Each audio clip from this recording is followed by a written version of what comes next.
Baik. Okey. So, macam cikgu cakap tadi, okey, iaitu okey, kita kena pastikan yang pertama kat mana depan dia. Okey, kemudian kita bayangkan kita berdiri menghadap ke depan, maka bila berdiri menghadap ke depan, so kanan kita akan jadi di sini dan kiri kita akan jadi di sini. Sebab kita menghadap ke depan, muka kita ke depan. Jadi sebab itu, okey, so kalau okey, baik. Baik, bagus soalan Isyani. Baik. Katakanlah. Okey. Katakanlah kalau sekejap. Okey, macam mana cikgu nak buat okey, boleh tak dieditkan untuk kita? Tak apa. Baik. Katakanlah okey, papan hitam tu dekat sini. Okey, baik. Katakanlah papan hitam itu ada di sini. Okey, sini papan hitam. Okey, di sini papan hitam. It's okay, Gwen. Okey, katakan di sini yang papan hitam. Kalau di sini papan hitam, okey, di sini papan hitam, maka kanan kita ada sebelah kanan sebab kita semua menghadap ke depan. Nampak tak? Sebab kita akan menghadap ke depan. Betul? So, papan hitam jadi depan dia. Okey, papan hitam jadi hadapan, maka sebelah kanan akan jadi tetap kanan. Yang ini tetap jadi kanan dan juga sebelah sini akan jadi kiri. Macam tu. Sebab kita menghadap papan hitam. Tapi kalau ini papan hitam tu di atas tu lah. Jadi kalau dalam kes ini bukan macam tu. Dalam kes gambar ini bukan macam itu. Dalam kes gambar ini, okey, di hadapan dia yang mana cikgu? Hadapan dia di bawah ini. Okey, iaitu yang di hadapan tu adalah di sini, iaitu papan hitam. Maka bila kita akan menghadap depan kat sini. So bila menghadap depan kat situ, maka okey, kalau kita berdiri dekat sini, okey, berdiri dekat sini, maka sini akan jadi kanan dan sebelah kanan tu akan jadi kiri. Sebab dia menghadap papan hitam. Dan muka kita pun menghadap papan hitam. Bayangkan kalau kita duduk kat situ menghadap papan hitam, so kanan kita akan jadi okey, kanan tu akan jadi kiri dan kiri tu akan jadi kanan. So, okey. So, berdasarkan raja di atas, jawab soalan-soalan berikut. Contohnya Mary. Okey, kita tengok Mary. Okey, sebagai contoh kita tengok Mary. Baik, Mary berada di sebelah apa Kevin? So, kita tengok Mary. Mary berada di sebelah, kita dah jawab hari tu. Mary berada di hadapan Kevin, betul? Ya. Okey, baik, bagus. Baik, so Mary berada di hadapan Kevin. David pula. Kanan. Berada di sebelah apa Wendy? Kanan. Ya, betul. So David berada di sebelah apa Wendy? Imagine kamu buat kat Wendy macam ni. So bermakna Wendy menghadap ke depan, maka di sini adalah kanan. Bermakna David berada di sebelah kanan Wendy. Kanan Wendy. Dan juga kalau macam tu Azlina pula. Kiri. Ya, Azlina itu berada di sebelah kiri. Okey, kiri Wendy. Kiri. Tapi cikgu, untuk apa? Untuk A bukan ke belakang. Bukan. Sebab okey. Syani, cuba tengok betul-betul. Ini papan hitam. Okey, ini papan hitam. Semua pelajar akan menghadap ke depan. Betul? Okey. Cikgu mana Joyce? Tak tahu. Tak tahu Iris. Okey. Mana Joyce? Nanti kita tengok. Joyce belakang sekali tu. Joyce belakang sekali tu. Baik. Mary berada, Mary menghadap ke depan, Kelvin pun menghadap ke depan. Jadi bermakna Mary berada di hadapan Kelvin. Betul tak? Cuba tengok betul-betul Isyani. Cuba tengok betul-betul. Betul tak? Bahawa bermakna apa? Mary di depan, Kelvin di belakang. Jadi Mary berada di hadapan Kelvin. Sebab Kelvin di belakang. Boleh faham macam ni? Tak faham tak apa, tanya lagi. Okey. Jadi itu kedudukan yang kamu kena jelas. Kedudukan yang kamu kena jelas Baik. Joyce. Kita tengok Joyce berada di Rasul. Joyce yang ini. Okey, Joyce berada di di apa? Rasul tu dengan Joyce. Okey, Joyce berada di apa? Bagi tahu cikgu. Joyce berada dekat belakang. Joyce berada di belakang. Belakang Rasul. Joyce berada di belakang Rasul. Belakang Rasul. Dan kalau kita lihat Chong pula, Chong berada di belakang Kavita. Nampak tak? Kita tengok ayat ni Kita tengok ayat ni. Dia kata Chong berada di belakang Kavita. Bermakna, nampak tak Chong ni? Chong berada di belakang Kavita. Maknanya Kavita depan, Chong belakang. So Chong berada di belakang Kavita. Dan paling apa? Paling hujung dalam kelas. So kalau kita tengok Chong ni, okey, di sini hujung sekali ni, okey, bermakna dia pun hujung, dia pun hujung, bermakna Chong adalah berada paling paling hujung. Paling hujung. Cikgu, Ya. kalau kita letak paling belakang, Paling belakang pun boleh, tapi macam tak sesuai sebabnya kalau kita lihat nak kata paling belakang, semua ni belakang. Kalau kita lihat semua ini Siti, Joyce, Nurul, Chong semua belakang. Tahu. Jadi kita tak mau confuse. Jadi kita letak paling hujung dalam kelas. Okey. Baik. So kalau ada mana-mana yang confuse, sila bagi tahu cikgu. Sebab dikhawatiri soalan-soalan ini macam ni akan keluar dalam kamu punya ujian ataupun exam. Kalau mana-mana confuse, kita tadi sekarang. cikgu. Ya. Masa exam cikgu dulu, masa kita, zaman kita orang kan, cikgu boleh jawab semua? Boleh. Tak ada masalah. Tak ada susah. Well, dah tentulah ada susah. Baik. Kamu tahu tak definisi susah tu apa? Susah tu sebenarnya apabila kita katakan kita tak pernah belajar, tiba-tiba kena jawab soalan. Itu memang susah. Sebab tak boleh jawab. Sebab kita tak pernah belajar. Tapi kalau kita kata senang tu, sama ada senang sikit atau senang banyak. Kalau senang sikit, maknanya banyaklah yang kita masih tak faham, itu je. Baik. Ada yang tanya, cikgu pernah belajar kelas online ke? Okey. Zaman cikgu dulu tidak ada internet. Zaman cikgu dulu tak ada internet. Lepas tu buat apa? Buat apa? Pergi sekolah lah. Pergi sekolah macam biasa. Ada cikgu face tuition. Semua cikgu face to face tu ada memang. Tuition pun ada, tapi cikgu tak pernah. Bukan tak pernah lah, jarang pergi tuition.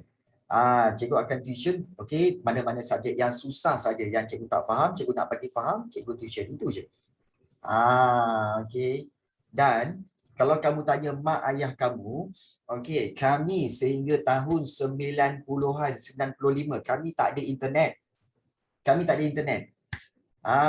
Kami sekolah rendah, sekolah menengah, tak ada internet langsung. Jadi sebab itu aktiviti kami lebih kepada bersukan dan juga bermain seperti macam cikgu main muzik lah. Jadi cikgu macam mana boleh terfikir mengajar kat kelas online? Baik, cikgu mengajar kelas online kerana apabila PKP hari tu, PKP hari tu, masa mula-mula COVID-19 pada tahun 2020, sebelum itu cikgu mengajar di kelas-kelas fizikal, pusat tuition dan sebagainya. Tetapi apabila COVID-19, so tak boleh keluar, So cikgu telah bagi tahu kepada semua pelajar cikgu akan buat kelas secara online. Bermula daripada situlah tahun 2020 sampailah sekarang 2022 cikgu buat kelas online. Jadi itulah dia. Yes. So memang kamu tahu tak minggu pertama COVID-19, minggu pertama. Okey, kawan-kawan cikgu semua dah, oi macam mana ni nak mengajar ni? Okey, minggu pertama kita orang fikir-fikir, minggu kedua cikgu dah start buat kelas online. So kelas online ni cikgu dengan kawan-kawan cikgu antara pioneer, okey, yang buat kelas online. Jadi sebab itu kami semua masih lagi kekalkan kelas online. Sebab kelas online ni bagus sebab apa? Kamu tak perlu keluar, kamu tak perlu sibuk-sibuk mak kamu suruh mak kamu hantar, suruh bapak kamu hantar. Okey, dan kamu okey boleh je belajar di rumah, habis belajar tidur, okey. So tak perlu nak berjalan kaki, tak perlu nak naik kereta, tak perlu nak mengadak jam. Setuju tak? Setuju tak? Kelebihan kelas online ni. Okey, iaitu kamu tak perlu sibuk-sibuk nak mandi, nak bersiap, nak pakai baju, kemudian nak naik kereta tunggu mak dulu, mak hantar pula. Kemudian mak kamu tunggu, kesian mak kamu. So kelas online senang. Tapi yang penting kelas online ni cikgu bagi, kamu pun kena bagi. Bagi apa? Bagi fokus, bagi tumpuan. Cikgu tahu. Ada yang belajar kat sini, ada yang sambil baring, ada yang sambil makan, Mana ada ni? okey, ada yang Saya sambil sampai dengan lagu. cikgu faham. Cikgu faham. Tak ada masalah pun. Bagi cikgu tak ada masalah. As long as kamu fokus dalam kelas ini, itu je. Kamu sambil makan ke, sambil baring ke, cikgu tak ada masalah. As long as kamu fokus. Dan bila kamu tak faham, kamu tanya. Itu dah menunjukkan kamu dah fokus. Ya. Saya tak faham semua, cikgu. Kamu tak faham semua sebab kamu tak jawab soalan. Bila jawab soalan dah tahu bermakna kamu dah faham. Masalah saya jawab soalan. Yelah, jawab soalan dah boleh kan? Tak, yang ini boleh kan tadi? Yang berada hadapan belakang kanan tak kiri boleh. kan tadi jawab. Tak boleh. Baik. Kalau Saya keliru untuk nombor 6. Nombor 6 pula. Nombor A tu. okey. So kalau tertidur tu okey. Keliru, bukan tertidur. Baik. So kalau kita lihat kita dah jawab A, B, C, D dan E. So sekarang kita pergi kepada soalan yang keempat. Nyatakan kedudukan latitude dan longitude bandar-bandar berikut. Okey, masalah pada gambar ini sebenarnya sebenarnya gambar ini sepatutnya di atas, di bahagian sini. Tetapi oleh kerana dia telah terprint out ke bawah, jadi bermasalah sikitlah. Tapi tak apa. Okey, apa yang kita boleh buat iaitu kita akan isikan ruangan yang di sebelah kanan ini. Sebelah kanan ini. Okey. So caranya macam mana? Kita tengok dulu untuk yang S. Baik. Yang S ini okey, latitude dia. Mana S? Okey, yang ini. S latitude dia adalah 75 S. Dan longitude dia berapa? Yang ini longitude dia. Berapa ni? Berapa latitude dia? Longitude dia? Siapa tahu? Apa? Okey, longitude dia berapa? Dia 51 timur. Bermakna okey, untuk kedudukan dia kamu terus tulis jawapannya. Ingat kalau untuk kedudukan ini kamu tulis latitude dulu baru longitude. Iaitu 75 S. Okey, S dan juga okey, satu lagi dan juga iaitu 51 timur. Macam tu. Okey, 75 darjah S dan 51 darjah T. Begitu juga kalau X. Baik. Kalau X, mana X? Okey, manakah X? So kalau kita padam balik, kita tengok mana X. Oh, X di situ. Ni X siapa ni? Ini X siapa ni? Baik. Baik. Sekarang ni, okey, bagi tahu cikgu. Okey. X itu berapakah dia punya latitude? 37B. Latitude dia. 63, sorry. Latitude yang melintang melintang iaitu 63 darjah utara. Okey, dan okey, longitude dia 37. barat. Barat. 30 darjah barat. Macam tu. Itu yang latitude dia kenapa cara tak letak?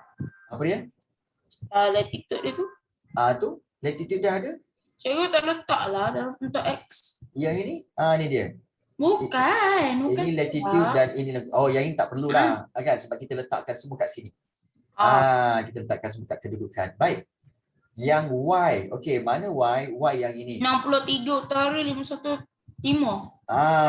So lebih kurang sama, iaitu yang Y itu ialah 63 darjah utara dan juga 51 darjah timur. Baik. So W. 63 utara, 0 darjah. Okey. So W yang ini. So W yang itu kita tengok garisan melintang dulu. Yang melintang itu Garisan adalah khatulistiwa. 63 darjah utara dan juga 0 darjah. Baik. 0 darjah itu sebenarnya bukan garisan khatulistiwa. Itu adalah garisan GMP, iaitu Greenwich Meridian Pangkal. Sebab yang 0 tu bukan yang melintang. Yang 0 tu yang ini. Ni longitude dia. So kalau yang 0 macam ni itu GMP, okay, Greenwich Meridian Pangkal. Kalau 0 yang melintang yang macam ni, ini baru garisan khatulistiwa. Itu perbezaan dia. Itu perbezaan dia. Baik. Untuk R, okey, R kat sini. Baik. R berapa? Sila bagi tahu. R ialah 75 selatan, 37 barat. Dan 75 selatan dan juga 37 barat. Dan untuk Q 75 selatan, okey, 75 0 selatan darjah. dan juga 0 darjah. 0 darjah bermakna inilah jawapan bagi kedudukan. Kedudukan yang membuat pengiraan melalui latitude dan juga longitude. Baik. So sekarang kita pergi kepada sebelum itu ada tak sesiapa yang tak faham tentang tentang gambar rajah ini? Ada tak sesiapa yang masih tak faham? Kalau tak faham, bagi tahu cikgu. Cikgu akan explain lagi. Ada tak sesiapa yang tak faham? Kalau tak faham, kasih angkat you punya tangan. Faham ya? Okey, Gwen. Bagus, Gwen. Okay. Baik, bagus, Syamim. Semua faham ya? Baik. So, kalau begitu, kita pergi kepada soalan yang kelima. Okey. Apa yang nak diulang, Ashraf? Sama aja. Ini semua jawapan-jawapan. Ingat, untuk membaca kedudukan, mesti baca garisan yang melintang dulu. Barulah garisan yang menegak. Ingat baca garisan yang melintang dulu, baru menegak. Yang melintang dulu, baru yang menegak. Okey. Baik. Bagus. Okey, Alia, kita pergi kepada soalan yang kelima. Baik, untuk soalan ini kamu perlu ada karipap. Mana pula karipap aku? Okey. Sesiapa ada karipap? Okey, karipap tahu karipap? Ada pun. Kucing makan. Okey. Baik. Kalau nak menjawab soalan ini, kamu kena ada karipap ni. Karipap? Bukan karipap lah. Ini saya nak dipanggil protractor. Protractor. Ataupun juga dipanggil sebagai jangka sudut. Ni protractor kena guna apa? Kena guna iaitu guna iaitu protractor ataupun juga dipanggil sebagai jangka sudut. Jangka sudut. Dia banyak jangka. Ada berapa jangka, cikgu? Baik. Jangka sebenarnya ada 3. Dalam set geometri kamu, set geometri yang macam ni kan? Yang macam ni kan? Iaitu set geometri ni, dalam ni pastinya akan ada. Pertama yang ini, iaitu jangka sudut. Ini jangka sudut. Yang kedua ini, okey, yang kamu boleh letak pensel tu, ini jangka lukis. Sebab boleh letak pensel untuk melukis bulatan. Jangka lukis. Dan yang ketiga ini, yang inilah dia. Yang kedua-duanya tajam. Ini dipanggil jangka tolok. Untuk mengukur. Ya, untuk mengukur dua jarak di atas kertas. So ini jangka tolok. Kau jangan main-main, ni tajam ni. Jangan kau belakang Tajam. kau tajam. Ni belakang Maksud cikgu? jangka tolok. TOLOK, tolok. Kau benda ni tajam tau. So jangan kau pergi cucuk belakang kawan kau pakai ni. Bocor badan kawan kau nanti. Okey, so jangan. Okey, jangka tolok. So ada 3 jangka tolok, jangka lukis dan juga ada jangka sudut. So untuk mengukur ini kena guna jangka sudut. Baik, cara gunanya iaitu kamu kena letakkan di atas kertas itu, di atas garisan yang kosong tu. Kena letakkan. Kena letakkan. So kalau kamu letakkan dekat situ, maka akan dia jadi begini tau. Iaitu dia akan jadi, okey, kamu letak jangka sudut kat sini, okey, dan kemudian dia akan membentuk bulatan seperti ini. Kamu letak macam tu. Okey. So kamu letakkan kat situ dan kamu akan ukur. Akan ukur. So kita tengok. Okey, apakah bearing sudutan padang dari makmal? Okey. Baik, untuk mengira, okey, untuk mengira, ingat permulaan untuk mengira bearing sudutan, ingat kalau nak kira bearing sudutan, kamu mesti mulakan dari utara. Bermakna di sini kamu akan letakkan jangka sudut itu seperti ini. Seperti ini. Korang tengok betul-betul. Okey, jangka sudut kamu akan seperti ini. Dia akan membulat ke kanan macam tu. So kamu kena letakkan macam tu. So yang di sini kat tengah-tengah dia. Kat tengah-tengah dia. Kat tengah-tengah di antara yang kosong tu, di tengah-tengah. Baik. Kemudian barulah kamu ukur apakah bearing sudutan padang dari makmal. Ini jawapan dia senang. Berapa? Siapa boleh bagi jawapan dia? Apakah bearing sudutan padang dari makmal? Saya rasa jawapan dia Berapa? jawapan saya ialah Berapa cepat? 100 ke? Bukan. 200. Bukan. 500. Jawapan dia adalah 90 darjah. 90 darjah. Okey, jawapan dia adalah 90 darjah. Kenapa pula kau tak dapat? Kalau kamu letak betul-betul, dia akan dapat 90 darjah. Siapa tak dapat 90 darjah? Siapa yang tak dapat 90 darjah? Ada tak yang tak dapat?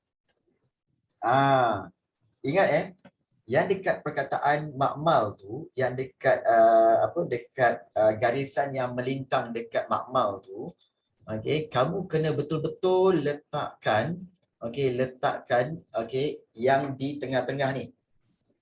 Betul-betul kat tengah-tengah ni. Yang ini kamu letak betul-betul dekat makmal tu. Yang ini. So dia akan jadi seperti ini. Dia akan jadi seperti ini. Kamu letak macam tu. Jadi kalau kamu ukur, dia akan dapat 90 darjah tu.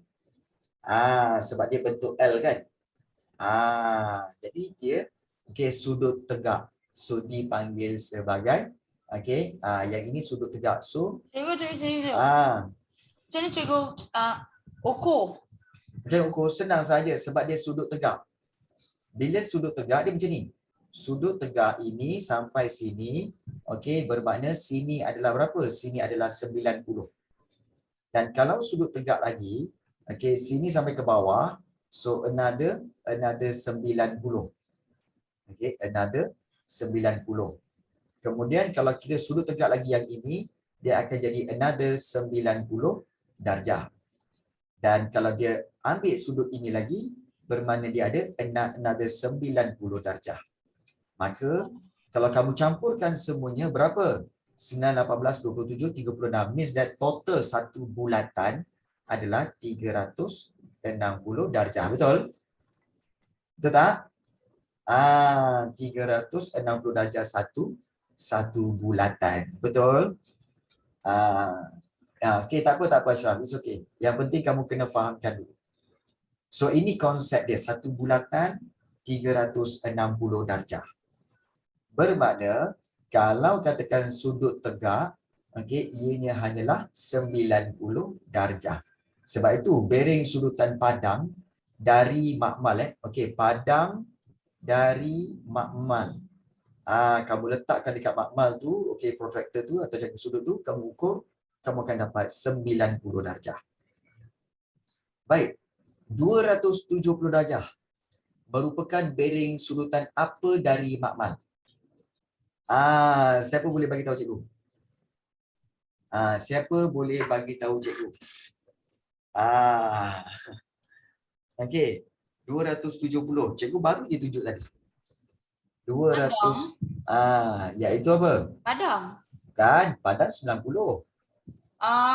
Bilik guru. Bilik guru. Sebabnya, okey, kita tahu yang ini adalah 90 dan ini adalah 90. Nampak tak? Jadi kalau kamu campurkan 9, 18, 27. Bermakna daripada sini sampai sini 270 darjah. Bermakna okey, 270 darjah ialah bilik guru. So jawapan dia bilik guru. Begitu. Boleh faham?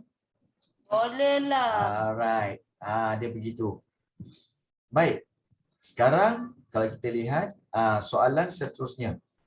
Okey, iaitu nyatakan bearing sudutan pejabat. Pejabat, bearing sudutan pejabat sekolah daripada makmal. So di sini makmal. Okey, yang ini pejabat sekolah. So kamu kena kira daripada sini pusing sampai sini. Kena pusing sampai situ. Macam mana nak kira ni cikgu? Senang sahaja. 360 darjah. Okey, berapa? 360 darjah. No, 360 darjah satu bulatan. Tapi dia kata untuk. 360 darjah sampai sini. Sampai situ. So pejabat sekolah tak sampai situ lagi. Cikgu. Jawapannya 270.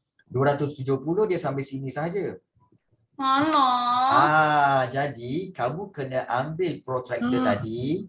Okey, kamu kena ambil protractor tadi dan kemudian kamu letakkannya di sini. Okey, di sini dan kamu letakkan seperti ini.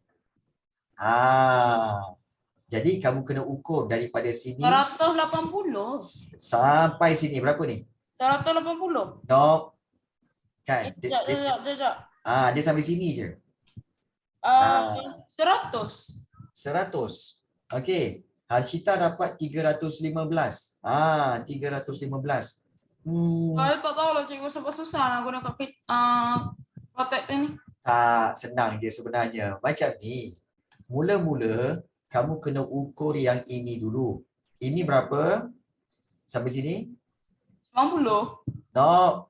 Itulah. Tak tengok betul-betul. Cuba tengok betul-betul. 180. Ya, sampai sini dah 180. Okey, yang sampai sini 180. Okey, 180. Jadi sekarang ni kamu cari yang ini sahaja. 270. Okey. Tak boleh, 270 tak boleh. Alah. Apa pula? Kan, kamu dah salah kira. Cikgu, saya guna kalkulator lah cikgu. Siapa suruh guna kalkulator? Orang suruh pakai protractor. Protractor susah. Alah, kamu ni. Baik, cuba letak betul-betul kat sini. Okay, dan sini kemudian kamu tengok betul-betul sampai sini berapa? Daripada kosong dan sampai sini berapa? Harshita bagi tahu cikgu, kosong daripada sini okey sampai ke sini berapa? Sampai ke garisan pejabat sekolah berapa dia punya darjah dia? Cuba kira. daripada kosong sini. Dan kamu kena letakkan protractor tu seperti ini. Seperti ini. Okey. So kamu kena letakkan itu. Okey, berapa dapat? Siapa dapat? 315. Tak, cikgu yang ini. Ya, 315. So yang ini berapa ni? Kejap. Berapa? Kejap. Ya, cikgu yakin bahawa pejabat sekolah itu sebenarnya 180. Ya Allah. no. 150. Okey, baik. Sebenarnya kat sini yang ini saja adalah 45 darjah. Okey. Di sini sampai sini iaitu 90 darjah. Okey, 90 darjah ya. Dan daripada sini sampailah ke sini itu adalah 180 darjah. So sekarang kamu campurkan 180 campur 90 campur 45. Kamu akan dapat 315. Jawapannya adalah 315 darjah. Baik. Ada yang tak faham kat yang ini bagi tahu? Ada tak sesiapa yang tak faham tentang ini? Sila bagi tahu. Faham ke tak faham? Tak faham juga. Okey, baik Syani, bagus. Yang lain-lain? Tak faham. Okey, tak susah. Baik, faham, bagus. Okey. Baik, yang ini ingat, okey, kalau kita punya protractor separuh, okey, separuh je macam ni, kita kena ukur ni dulu. Okey, sampai sini, kemudian kita pusingkan sebelah dia untuk ukur daripada sini sampai sini. So dia kena guna sebelah sini dulu, kemudian baru sebelah sini. Untuk dapatkan dapatkan jarak yang tepat ke arah pejabat sekolah tu. Baik. So jawapan dia 315. Dan baik, nyatakan bearing sudutan kantin. Okey, kantin dari makmal. 180. Okey, kantin. Kita tengok kantin yang ini. Okey, kamu akan letakkan protractor tu seperti ini. Okey. Okey. Dan pastikan kamu make sure tengok dia punya garisan ni kat mana? 180. Bukan. Salah. Baik, kamu kira yang ini sahaja. Daripada situ sampai situ. Berapa? 100. 100. Tak. 80. Mana boleh main teka-teka. Cuba ukur betul-betul. Baik, Harshita. Cikgu terima jawapan kamu. Okey, ya, jawapannya adalah dekat sini, iaitu jawapannya adalah iaitu 31. Ya, 31 darjah ataupun 30 darjah pun cikgu boleh terima. Sebab dia tak sampai pun 45. Okey, tak sampai 45 darjah. So, di sini adalah 31 darjah. Jadi itu cara dia. Baik, ada pelajar-pelajar lain yang tak faham tak? Saya. Apa yang kamu tak faham? Saya tak faham. Kenapa cikgu dapat 31? Sebab cikgu letak protractor kat situ. Perasan tak kat protractor tu akan tulis kosong kat sini. Betul. 0, 1, 2, 3. Sini kan dia akan letak 90. Yang kamu pergi cerita 100 tu kenapa? Rasa itulah 100 sudah terlebih. Kita nak saya salah buat. Kita nak ukur yang ini sahaja. Yang ini sahaja mengikut garisan ini. Mengikut garisan ini dan garisan ini. So, betul lah, dapat jawapan sama. Jadi itu cara dia. Pastikan kamu ukur mengikut garisan tu. Cikgu, kalau 32 boleh. 32 pun boleh. Tapi guna letak betul-betul. Tengok betul-betul. 31 ke 32 macam tu. Okey. Baik. So itu cara bagaimana untuk kamu mendapatkan jawapan yang tepat. Itu bearing sudutan. Baik. Okey, semua boleh faham Okey. Baik, kalau tak faham boleh tulis. Okey, dan berikan soalan mana-mana yang kamu tak sekejap faham. je masa berlalu. Ya. Kita lihat ciri-ciri peta lakar. Saya tahu Okey. ada pentunjuk. Okey, ciri-ciri peta lakar. Yang pertama, okey, mesti ada apa dekat atas ni? Tajuk kan? Tajuk kan? Okey, yang atas kali itu ialah Tajuk. tajuk. Kemudian gambar yang kedua tu, okey, itu Arah. adalah yang ini. Yang ini, yang petak ni. Okey. Apakah nama yang petak ini? Ya, Pemidang. betul. Okey, betul Syamim, iaitu pemidang. Bagus. So kita letak nombor 2 ini pemidang. Bagus. Okey, dan yang ketiga, itu okey, kita kenal sangatlah. Ya, arah mata angin. Okey, arah mata angin. Cikgu, Ya, kalau kita letak arah je. arah saja kurang tepat.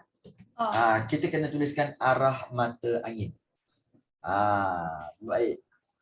Seterusnya. Okay. Yang 4 tu apa? Pertempatan. No, itu adalah simbol. Simbol. Simbol dengan petunjuk sama ke? Lain. Petunjuk itu untuk menerangkan simbol-simbol yang ada. Tapi kalau dalam peta, nampak tak? Okey, arrow dia tunjuk apa? Okey, arrow dia tunjuk pertempatan, kemudian ada pokok, kemudian akan tunjuk yang ini pun boleh, yang ini pun boleh. Okey, yang ini pun boleh. So, ini semua apa? Itu adalah simbol. Okey, simbol. Manakala yang nombor 5 inilah barulah dikatakan sebagai petunjuk. Nombor 5 ini petunjuk. Sebab apa? Dia menunjukkan apakah maksud simbol-simbol itu. Jadi mesti ada tajuk, mesti ada pemidang, arah mata angin, ada simbol dan juga ada petunjuk. So ada 5. Okey. Baik. Kita teruskan kepada lengkapkan petunjuk dengan merujuk pekan labu. Maknanya gambar pekan ni lah. Okey. Iaitu simbol jalan raya. Jalan raya. Okey. Jenis simbol apa? Simbol ada banyak jenis. Iaitu simbol apa? Okey, kita ada simbol simbol garisan. Kemudian apa? Simbol singkatan. Okey. Simbol garisan, simbol singkatan, lagi simbol apa? Simbol titik. Simbol titik. Lagi? Simbol apa tu? Simbol. Okey. Ya. Simbol kawasan Simbol apa? Kawasan Simbol apa? Simbol kawasan? Simbol iaitu sama ada simbol fizikal ataupun simbol budaya. Ada kan cikgu? Ya, memang ada sebenarnya. Dalam geografi memang ada. Baik. Sekarang bagi tahu cikgu, untuk jalan raya dia guna simbol apa? Dia guna simbol garisan. Okey. Bermakna dia guna simbol garisan. Okey. Simbol garisan. Iaitu jalan raya. Tapi kalau kamu nak kalau kita lukis gambar tu? Boleh. Boleh kalau kamu nak lukis. Siapa yang boleh lukis, lukislah. Sebab soalan ini pun dia kata lengkapkan petunjuk dengan merujuk pada peta pekan labu. So jalan raya, so kamu boleh lukis begini dan kemudian kamu boleh buat jalan raya begini. Sebab memang boleh lukis sebabnya kat kawasan kotak tu memang lapang kan? Boleh lukis. Okey. Kotak tu besar. Kemudian kalau sekolah, sekolah kita kata simbol singkatan. Okey, simbol singkatan. Okey, iaitu kamu boleh buat okey, dia punya kotak itu Okey, iaitu kamu boleh buat SEK. SEK. Jadi kita boleh tulis kat sini iaitu SEK titik. Begitu. Okey, simbol singkatan SEK. Sekolah. Kalau pertempatan, simbol apa? Pertempatan, simbol apa? Simbol titik atau simbol budaya, betul? Sebab dia sebab dia adalah ciri budaya. Jadi kita buatlah titik, kita buatlah begini. Boleh juga. Untuk kita kita gelapkan dia. So itu simbol budaya, simbol pertempatan. Kalau pejabat pos, pejabat pos kita tahu dia simbol apa pejabat pos?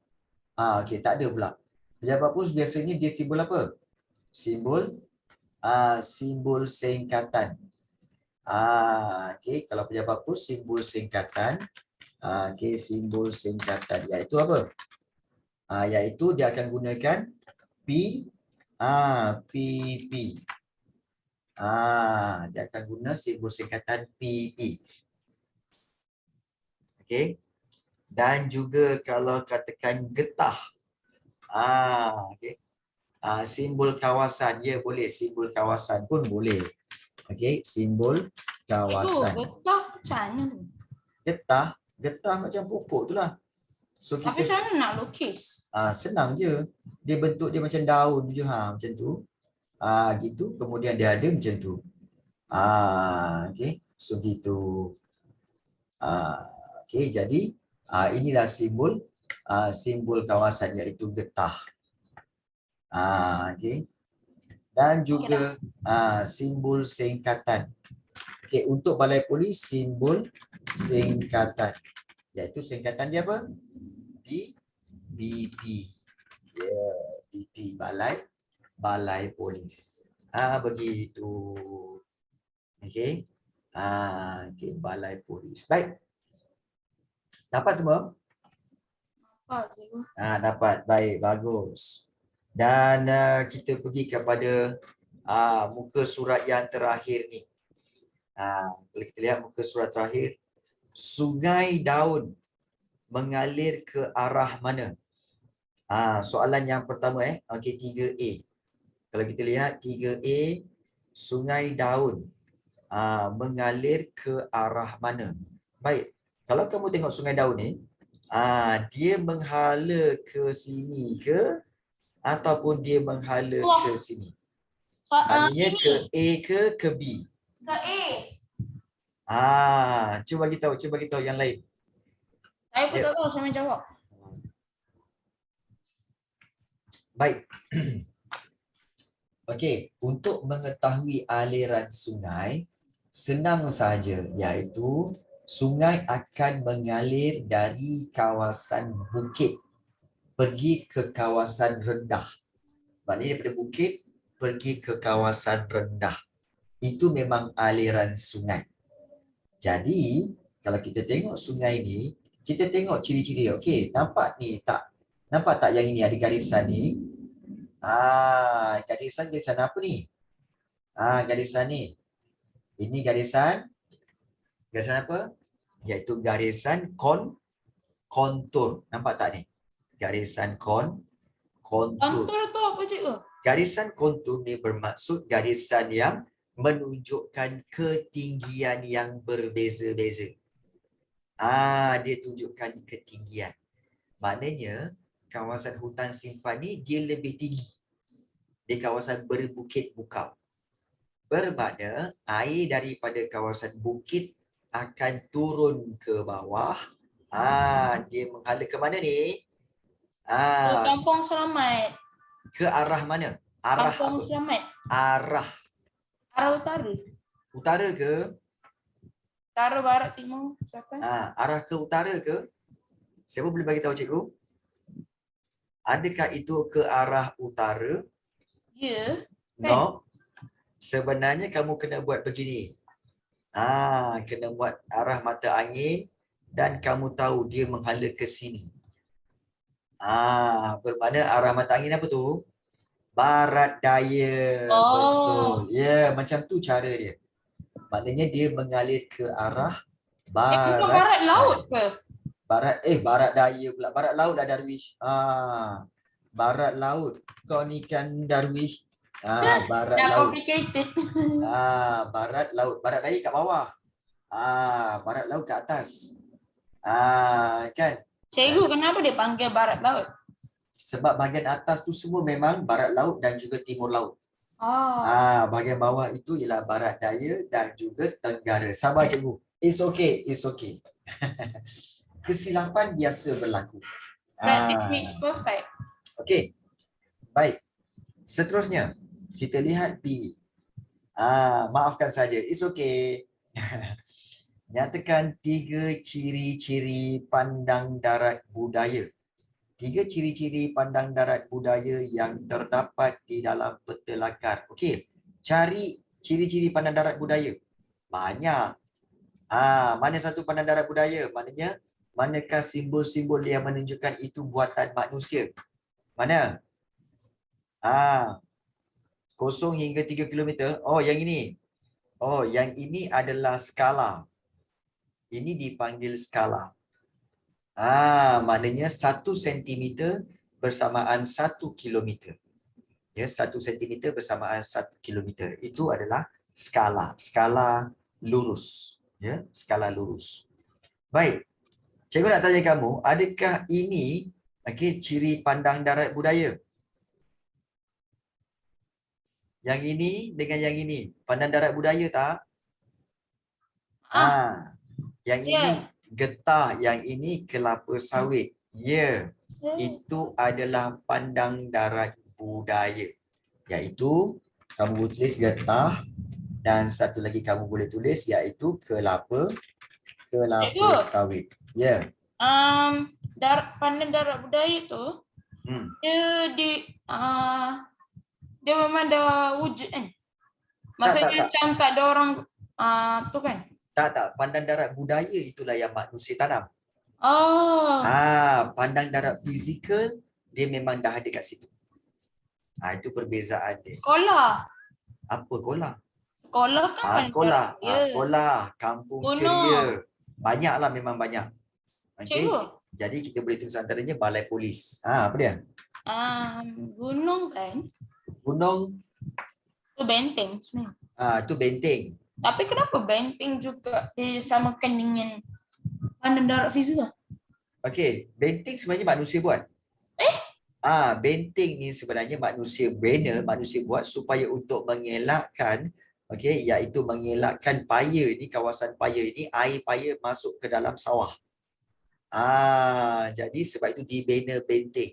Dan benteng adalah buatan manusia. Benteng adalah buatan manusia. Kena ingat tu. Okey. Baik. So kalau kita lihat di sini, 3 ciri-ciri pandang darat fizikal. Hutan. Banyaklah. Seperti hutan, sungai. Pertama kita boleh lihat iaitu hutan. Konter. Kemudian juga sungai. Konter. Dan juga konter. Paya.